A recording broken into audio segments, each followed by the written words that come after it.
खुलुमबाय लोगोफोर नेचार पाब्लिकेशनाव नोंथांमोनखौ फरायबाय दिनै बे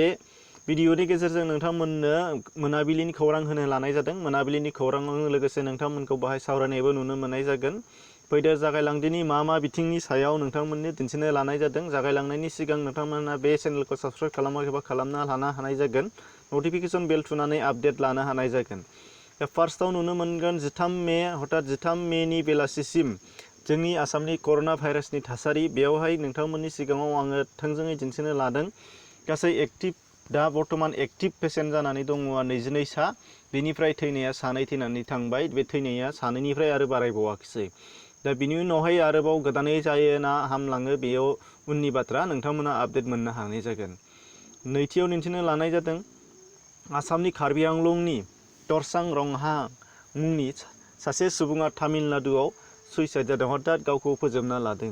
मिथिनो मोननाय बादिब्ला बिथाङा तामिलनाडुआव सिकिउरिटि मावोमोन आरो बे सिकिउरिटि मावनाय समाव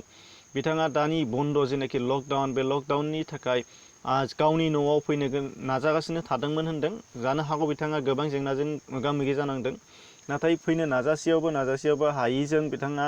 खाब्रायनानै हठात गोसो बायनानै बे हाबाखौ मावदों होनदों दा बेखौ बे बाथ्राखौ बिथांनि लोगोफोरा खौरांगिरिफोरनि सिगाङाव फोरमायदों होनदों दा बेजों लोगोसे खावलायनो नाजानाया बेसो जोंनि आसामनिफ्राय गोबां लोगोफोर गोबां फंबाय बिनानाव बा गोबां गेदेरमाफोर दंहोयो दा बिथांमोनहाबो गोबां खस्थ'जों भुगिनांनानै दङ बेखौ जों मिथिगौ आरो बिथांमोनहा खौरांबो फोरमायहरगासिनो दङ नोंथांमोनहा आंनि साबस्क्राइबार बिथांमोनबो गोबाङानो दङ दा बिथांमोनखौ आङो खावलायनो नागिरदों नोंथांमोनहा गोसो खाब्रायनानै बेबायदि खालामनानै लायैया मोजां मानो होनबा जोङो सानसेबाबो एबा जोङो लासैबाबो बा सरकारा लासैब्लाबो जोंखौ बा नोंथांमोनखौ जोंनि आसामसिम बा गावनि न'सिम लाबोनायनि खाबुखौ होनो नाजागासिनो दङ दा बेनि थाखायनो बांद्राय खाब्रायनानै डिप्रेसन जानो नाङा बेनि थाखायनो आं खावलायहरनाय जाहैबाय नोंथांमोना गाज्रि मोननो नाङा दा बेनि उनावहाय नुनो मोनदों जोबोद गेदेरथार खौरांनि गेजेराव नोंथांमोना सावगारियाव नुगासिनो दङ जानो हागौ सावगारियाव नुनाया जाहैबाय नोंथांमोना मा नुनानैनो हमनो हाखाबाय जानो हागौ दा बे जाहैबाय फार्स्टआव सोरबा लाइकि भिडिअ सोरबाया एलबाम भिडिअ आरो दा नेक्स्टआव थार्ड टाइमाव नोंथांमोना नुनो मोनबाय फट'शुट दा बेयावहाय नुनो मोनदों माबि बर'फोरनि जोहोलावजोफोरनि मुंख्लंनि जेनाखि खाम्फा गायसननाय थावनि मार्टियार सेमिट्रि दा बेयावहाय नोंथांमोना नुनो मोनदों माबि सावगारि सेबखांनाय बादायलायनाय अर्थात कम्पिटिशनसो लानानैसो बुंनांसिगोन दा बेखौ दा बेयाव सासेनि उनाव सासे बेबायदि जाथाय जाबाय थानाया जोंनि हारिनि थाखाय जोबोद दुखुनांथाव जानानै दंगासिनो दङ दा बेखौ लानानै फंनैसो बाथ्रा बाहाय सावरायनो नागिरदों दा नोंथांमोनहा नोजोर होबा नुनो मोनदों सिगांनिफ्राय जायफोर सानै बा खेबनै गोरोन्थि मावखांबाय बिथांमोनहा निमाहा बिनाय लोगो स्टप नङा होमबा दा फिन खेबसेबाव आरो सासे ओंखारबावबाय नोंथांमोननि सिगाङाव आं बेखौ मुं आरो फारिलाइ जायगानि नाम होनो हायाखिसै ससियेल मिडियायाव गोबां भाइरेल जादों नाथाय दासिमबो मुं आरो जायगा बा एड्रेस बेखौ मेनसन खालामनो हायाखै नोंथांमोनहा उनावहाय मोनोबा मिथिनो मोननाय जागोन दा बिनि उनावहाय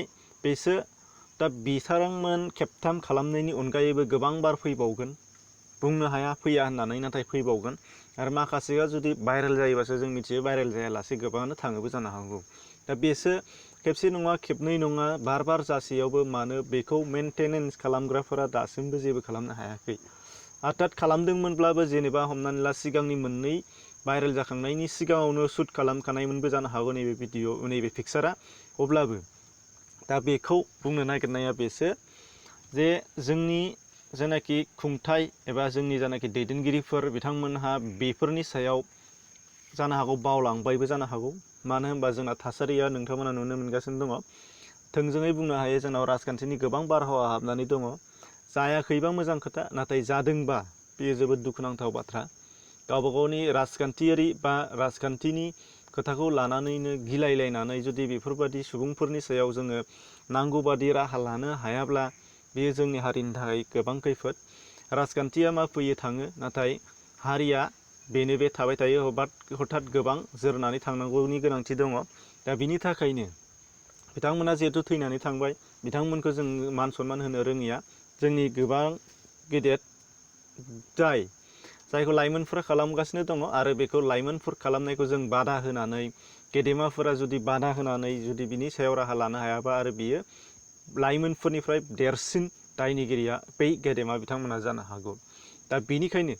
जोंनि जायगायाव हथात जोंनि बिटिसि हालामाव जिहेतु इलेक्सननि बा पलिटिकेलनि गोबां बारहावा बारगासिनो दं, बेनि थाखाय जानो हागौ बेखौ ओरै बुंबा ओरै दाय ओरै बुंबा ओरै दाय जानो हागौ। बेखौ साननानै जुदि गेदेमाफोरहा थादोंब्ला बेयो जोबोद गेदेर गोरोन्थि जागोन। दा बेनिखायनो खावलायनो नाजानाया बेसो जों रायजो राजाफोरा बेखौ मेगन मेसेबनानै थानाया जानाय नंला। दा बेयाव नोंथांमोना गोबां सोंथि सोंहरगोन, कमेन्ट्सआव बुंहरगोन जे आंखौसो बुंहरनो हागौ, नोंबो थुदो, नों दैदेनदो। बे खोथा नङा, बेयो जुक्ति नङा। जा हायो बेखौ आं बुंनो नागिरनाय बेसो साफ्रोमहाबो आइडेन्टिफाइ दंखायो। जायफोरा आइडेन्टिफाइड मोनबाय, हथात जायफोरखौ सिनायथिनो हानाय जाबाय, बै हालामनि बै गामिनि रायजो राजाफ्रानो बेखौ फार्स्ट स्टेपाव एक्सन लानो हानाय जायो। दा बेखौसो खावलायदों। बै हालामनि बै रायजोनि मानसिफोरा रायजोआवनो डिसिसन लानानै बेफोरखौ राहा लानो हानाय जायो। दा बेनिखायनो बेफोरबायदि स्टेप बाय स्टेप थाङोब्ला बेयो जोबोद मोजां जागोन। बै हालामनि ओनसोलनि समाजनि सानसुमै बिथांमोना बेखौ नोजोर लाखिनाया गोनांथार। दा बेखौसो खावलायनाय जादों। आरो जुदि दासिमबो गोदानै बेबायदि जाबाय थादोंब्ला बा जाबाय थागोनब्ला बे जोंनि मार्टियार सिमेट्रि बानायनायनि जेबो ओंथि थानाय जानाय नङा। बेनिखायनो खावलायनाय थाबाय। दा अब्ला लोगोफोर, नोंथांमोनाबो मा सानदों बेनि बागै नोंथांमोना कमेन्ट्सआव फोरमायहरनो हागोन।